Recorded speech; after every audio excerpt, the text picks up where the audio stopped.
There is more to reality than meets a normal eye.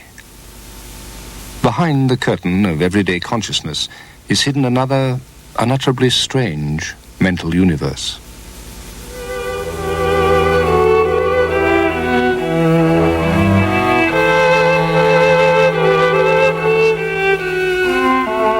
It's the realm of mystical experience, and those who've been there describe the visit as the most significant event of their lives. Until recent times, it was a world known only to holy men, to saints, and perhaps to the insane. Then, a generation ago, this drug, LSD, escaped from the laboratory and was consumed by millions of young people. To some, it's a doorway to the mystical universe, chemical ecstasy, enlightenment in a bottle. To others, it's a dangerous and subversive poison. The drug challenges our very conception of reality, and its turbulent history raises sharp questions about the dividing line between private experience and public policy. It would benefit most of all professors. This, I think, it would be extremely good for almost anybody with fixed ideas, with a great certainty about what's what, to take this thing. LSD is the most dangerous drug that we have in the world today. Acid is good for your kids. If you can reach a firm verdict about the right to use this fascinating, beneficent, but dangerous drug for purely personal experience, I envy you.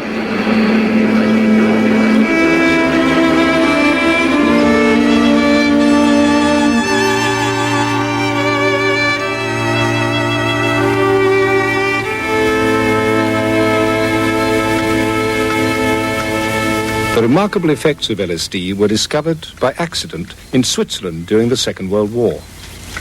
Albert Hofmann was then a young chemist working in the laboratories of Sandoz, a large pharmaceutical company. The program I was involved was to study the active principles of medicinal plants. And one of these medicinal plants we were studying was ergot. Ergot is a fungus that grows on corn. For centuries, midwives have used it to stimulate the uterus in childbirth. At Sandoz, Hofmann was experimenting with ergot, trying to refine its effect. On the 16th of April, 1943, he was in his laboratory preparing a fresh batch of a compound he'd first synthesized 5 years before. It was lysergic acid diethylamide, LSD. At the end of the synthesis, I got in a very strange psychic situation. A kind of dream world appeared, a feeling of oneness with the world, a very strange experience which reminded me to some experience I had in childhood.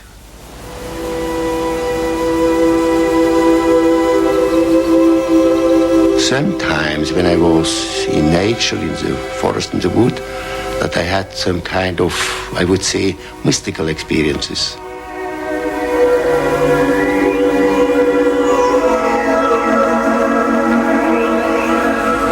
The feeling of oneness, to be one with nature, the feeling to see now the true aspects of nature, the beauty and which filled me with happiness. Could it be that this pleasant, dreamlike state was in some way connected with the crystals of LSD that Albert Hofmann was purifying that afternoon? He'd certainly not eaten any, but his fingers might possibly have brushed against a few traces of the compound. If so, then LSD was a remarkably potent drug. He decided to experiment on himself. Being a cautious man, and I thought I would start with the smallest quantity, which even it could have any effect. Namely, I started with 0.25 milligram. And had the intention then to increase the dosage, get then to see if something would happen. But this very small dose, the first dose of my experiments I planned, was very, very strong. Feeling increasingly unwell, Hoffman was obliged to return home. It was wartime. He went by bicycle. As the journey progressed, the external world began to look stranger and stranger.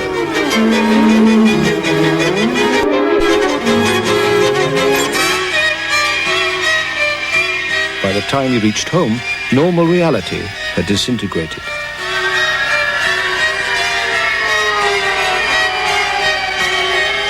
When I entered this room, I was really astonished how this room had changed. The room itself and the objects in this room had quite a different form, different color, different meaning. The objects like this chair was like if he was a living object. It became moving from inside.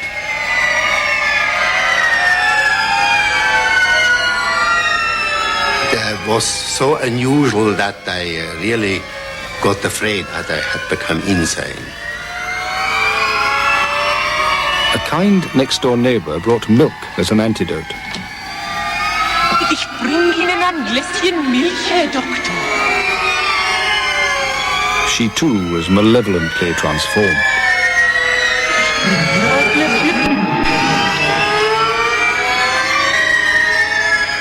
The bizarre and terrifying hallucinations continued all evening. At times, Hoffman felt that he was dead and had arrived in hell. But at last, 6 hours after taking the drug, he felt himself returning to the normal world. 2 days later, now fully recovered, Hoffman reported his discovery to the head of the laboratory. 1 teaspoon of this new drug, LSD, could render 50,000 people temporarily insane. I myself, and also, of course, the medical department, realized immediately that was a very important agent which could be useful in psychiatry and in research. Sandoz distributed LSD to psychiatric hospitals as an experimental drug called Delicid. No one really knew what medical use LSD might have, but this extraordinary substance deserved further study. Research soon showed that LSD closely resembles powerful natural chemicals in the brain, used to exchange messages between nerve cells. The drug acts like a false signal, disrupting the normal flow of information. One specific effect is to disable the region of the brain that filters information arriving from the senses. A flood of signals reaches consciousness and is experienced as an overwhelming deluge of sensation.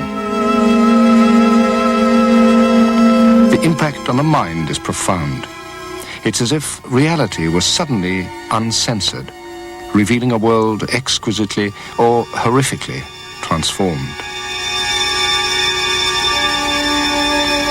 All the senses are affected.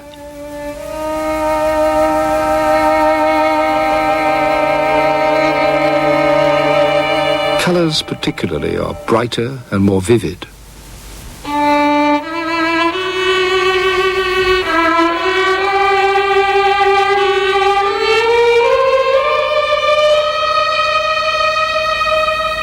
Sound, too, is strangely transformed.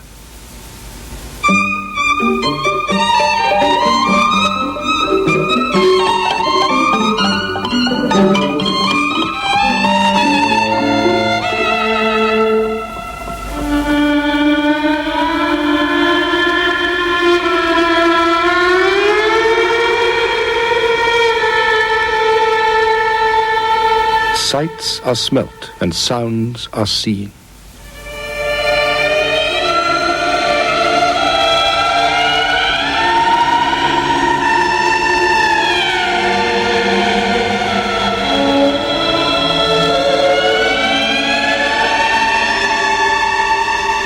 motion becomes a web of frozen moments.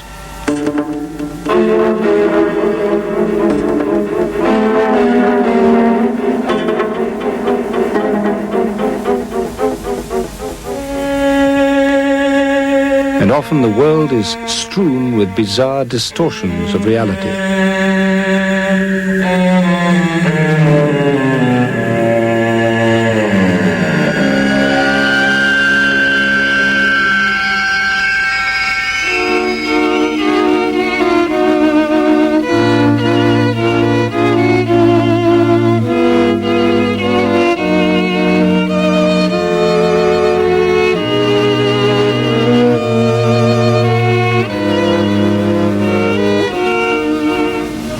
Hallucinations and pretty colors are only part of the story. LSD also affects the subconscious mind.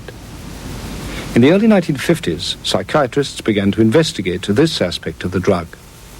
All over the world, scientific papers appeared reporting the use of LSD in the treatment of psychiatric patients. The leading center was Powys Hospital in England. Here, in a purpose-built facility known as the LSD block, hundreds of mentally ill people were treated with LSD. The consultant psychiatrist who pioneered this work was Ronald Sanderson. For a decade, he ran the Powys unit.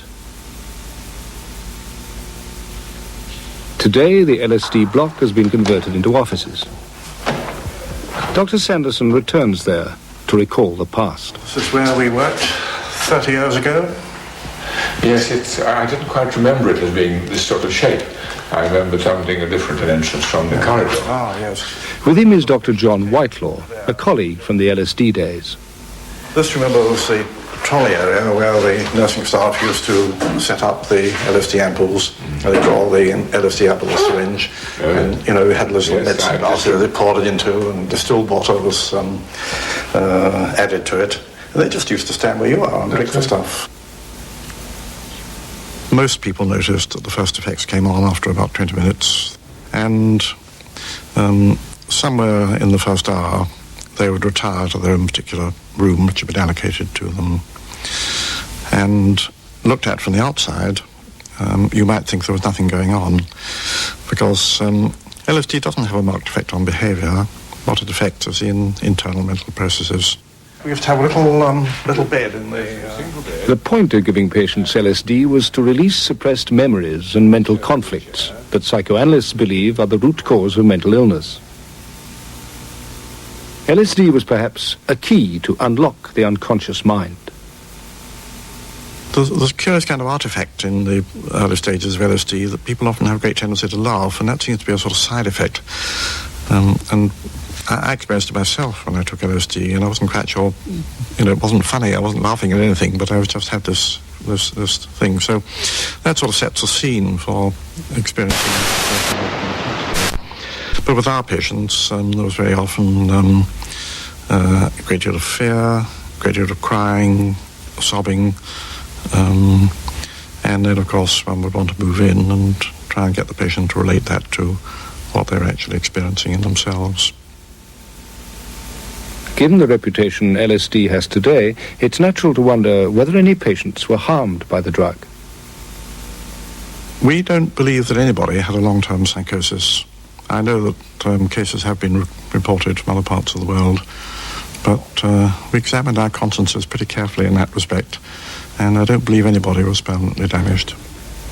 Extraordinary as it now seems, thousands of people were given LSD in psychiatric hospitals during the 50s.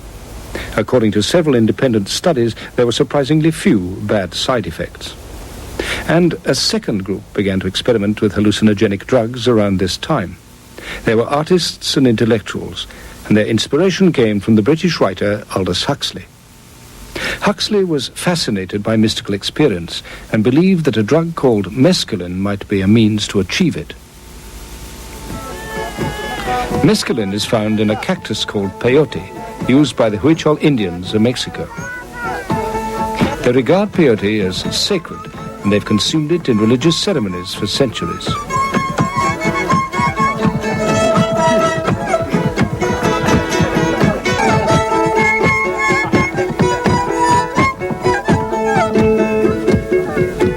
Some Objectively, the effects of mescaline are identical to those of LSD. The drug precipitates a charged and overwhelming journey of the soul. In 1953, Aldous Huxley sent an invitation to a British psychiatrist who had suggested a link between the effects of mescaline and the symptoms of schizophrenia.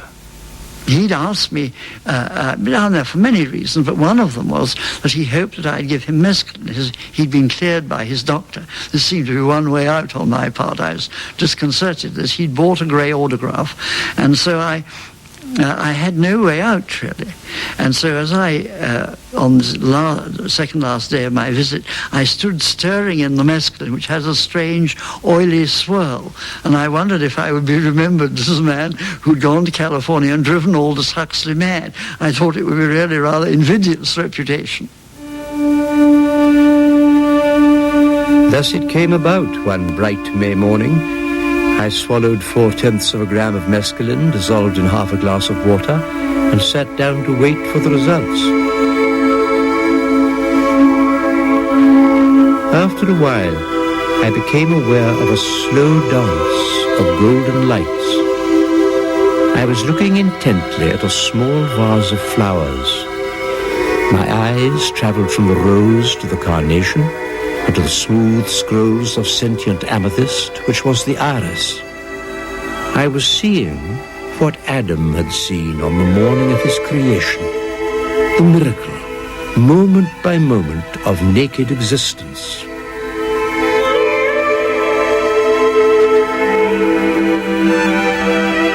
I looked down by chance and went on passionately staring by choice at my own crossed legs. Those folds in the trousers, what a labyrinth of endlessly significant complexity. This is how one ought to see, how things really are.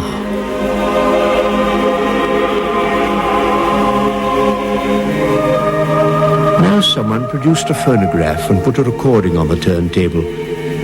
The voices were a kind of bridge back to the human world.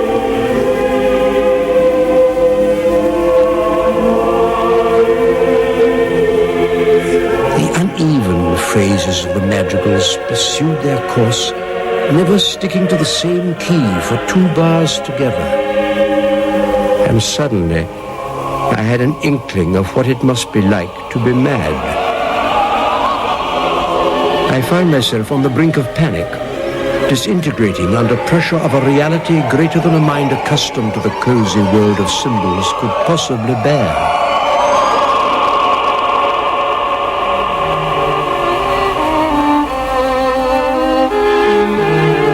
None too soon, I began to return to that reassuring but profoundly unsatisfactory state known as being in one's right mind. The man who comes back through the door in the wall will never be quite the same as the man who went out.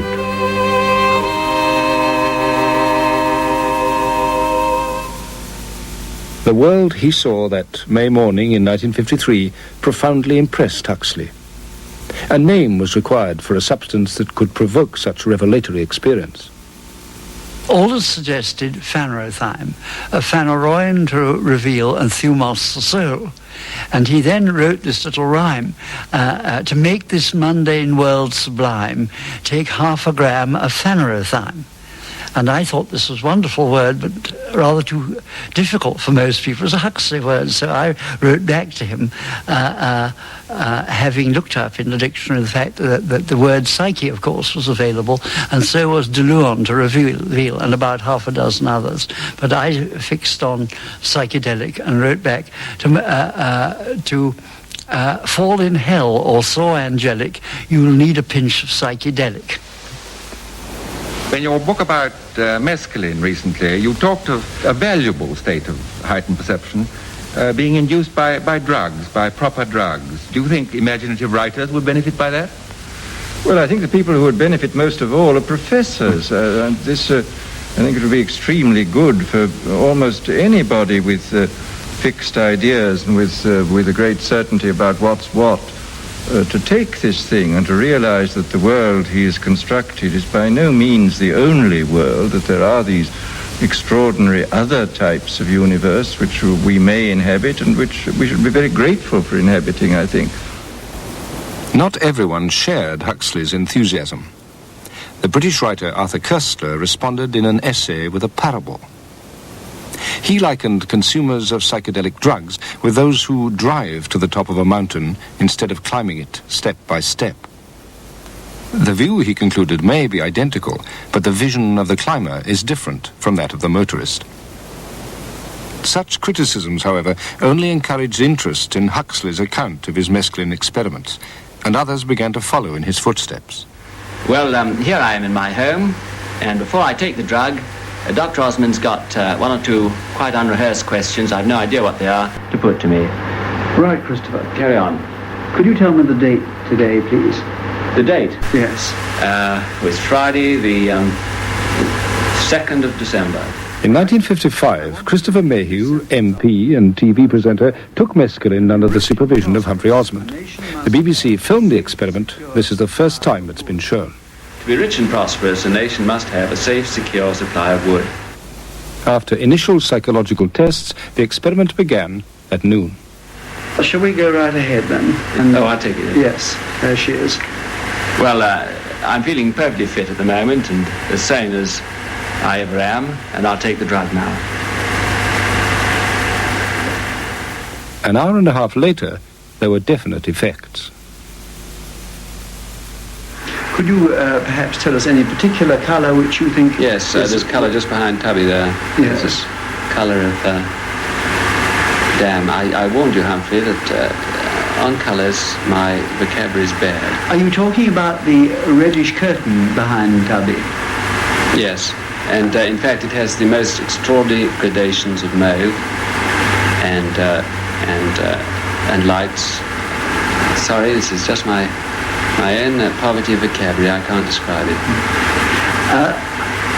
Would it surprise you if I said it looked to me a rather dullish red curtain, which has very few... Intellectually, I'd be amused, Yes. Humphrey, yes. Now, who would you feel in this situation, whose judgment would you feel was sounder? Now you're asking me, this is a $64 question, whether I'm seeing the curtain more nearly as it is, or whether I am intoxicated and seeing pink elephants, which is, of course, the thing that fascinates me about it.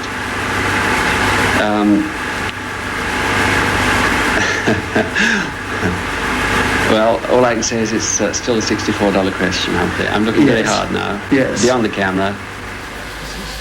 Today, elevated to the House of Lords, Christopher Mayhew watches the film with Humphrey Osmond. The bit about whether it's good evening or good morning. But you also said the thing we went through whether it was... Now I'm back lucid again, and I see that the sentence I meant to say can't be said. I think this is the most interesting thing I've ever done. And I say that after 30 years in which the whole ghastly business, has been depreciated, when drugs have been abused, when this is our major social problem. I mean, I do know all that, and I hope and pray it never helped anybody to experiment with drugs. Nevertheless, the actual experience seems to me to have been profoundly interesting and thought-provoking. The time's now just on 1400, and in the last half hour or so, Christopher has been preoccupied to a very great extent with time, and we've had numerous discussions on this. In the interval, he tried to instruct me as to how to work his recording machine, and unfortunately we were quite unable to work it. He has also been listening to a certain amount of music. Now, I'm going to ask him once more to go over the Babcock sentence that I did, and also to take away 7 from 100. Now, Christopher, would you be prepared to do that for me, please? Well, you've got me at what I would call my period of time when I'm capable of doing it. Right. Well, I'll now repeat the sentence. To be rich and prosperous, a nation must have a safe, secure supply of wood. To be rich and prosperous, a nation must have a safe, secure supply of wood. I got the two... Well done. Now, would you like to take away 7 from 100 again? 93, 86, 79, 72, 66, 72, whatever it is, 65, 58, 51, 40, I can see you're interested still. 44, 37, 30, 23, 23. Now I'm off again, Humphrey. In my period of time, I'm off again for a long period, but you won't notice probably that I've gone away at all. Perhaps half a dozen times during the experiment, I would be withdrawn from my surroundings and from myself and have an experience, a state of euphoria, for a period of time that didn't end for me.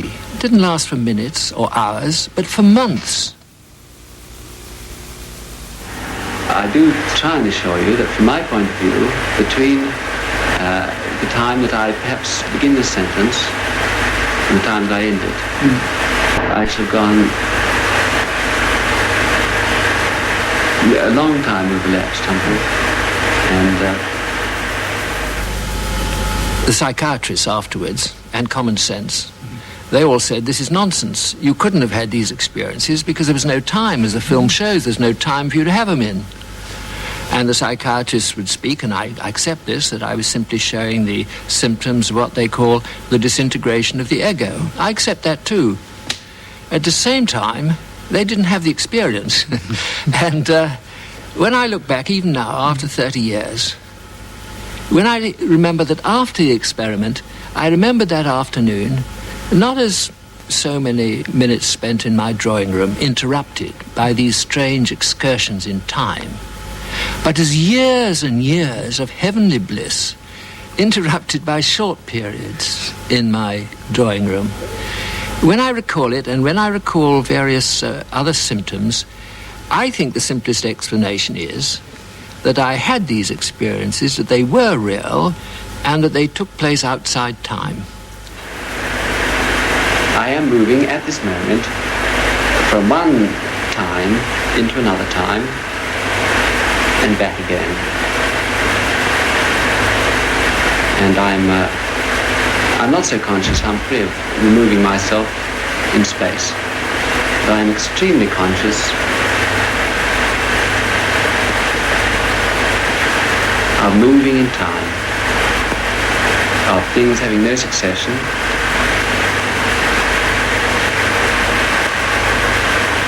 and that there be no absolute time, no absolute space. It is simply what we impose on the outside world. The BBC was worried. Could the film be broadcast? Mayhew himself was all in favour, but viewing the footage, it was hard to judge the true significance of his experience.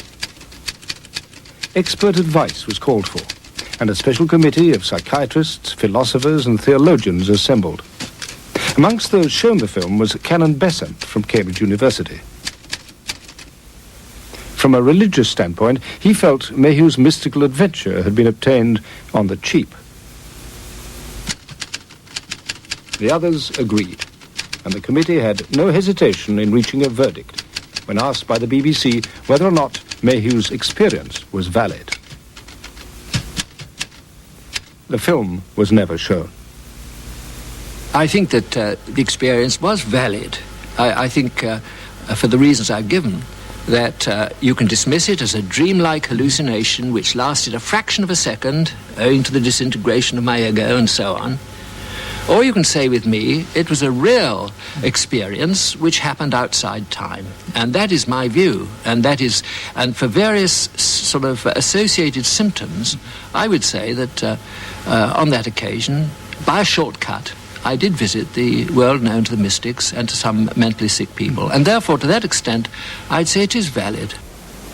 Huxley, too, was attacked by theologians. The Roman Catholic scholar R.C. Zehner wrote an article dismissing the doors of perception. He argued that wide differences in people's response to the drug cast doubt on individual claims to enlightenment. So that he could write with authority, Zehner arranged to take a dose of mescaline himself. Overcome by hysterical laughter, he found the experience to be spiritually empty, and he concluded that Huxley's claims had no more credibility than the delusions of a lunatic. Zehner maintained that the visions of the great Christian mystics were something entirely different. Those those who believe in the value of psychedelic drugs see no clear distinction.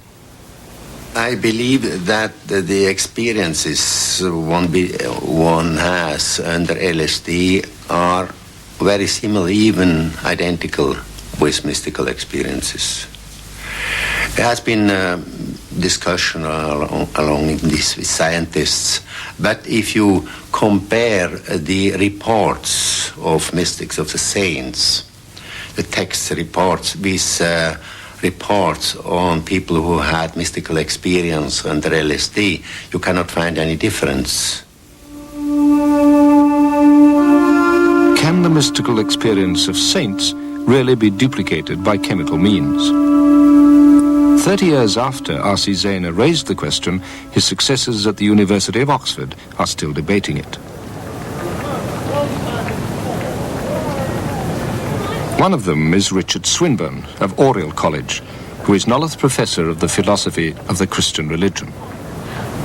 Taking drugs to get into the presence of God is barging into the presence of God.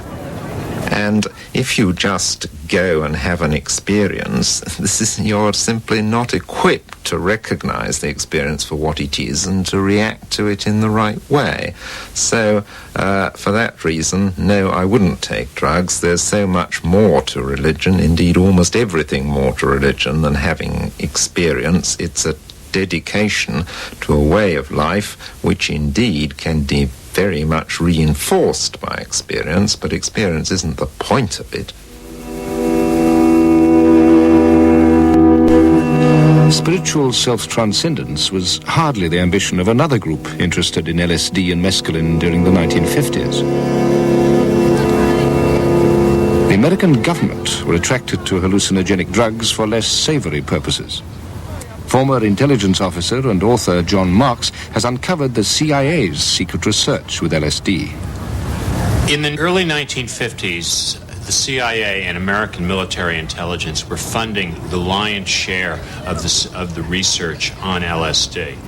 You can give the intelligence agencies an awful lot of credit for starting a field of experimentation into these sorts of drugs.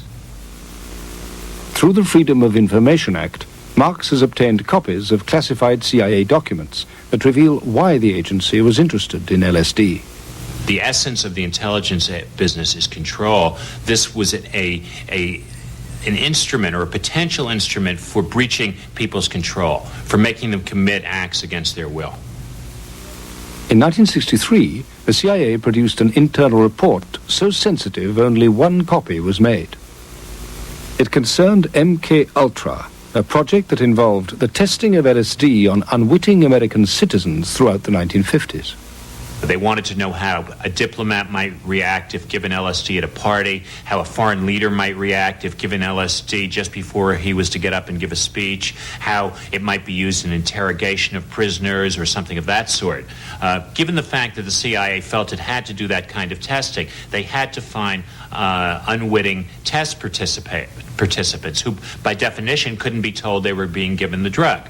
And so what the CIA did is it looked for people who were, let's say, on whose lives they put less value than on the life of an American scientist or a businessman or someone of that sort. The CIA turned to people like drug addicts, prostitutes, prisoners, inmates in mental hospitals, and used them as test subjects. People who did not know what happened, they believed they became insane, and all kind of accidents happened following these kind of ingestions. That was really a crime. To give people without their knowledge these agents is a crime.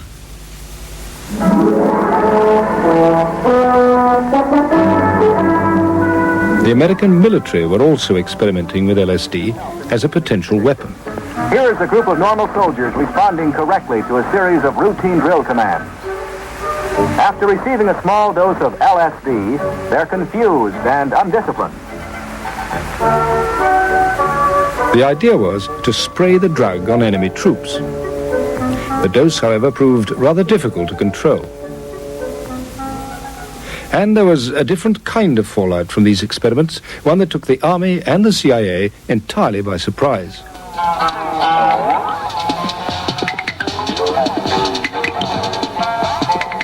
civilians exposed to LSD began to do strange things.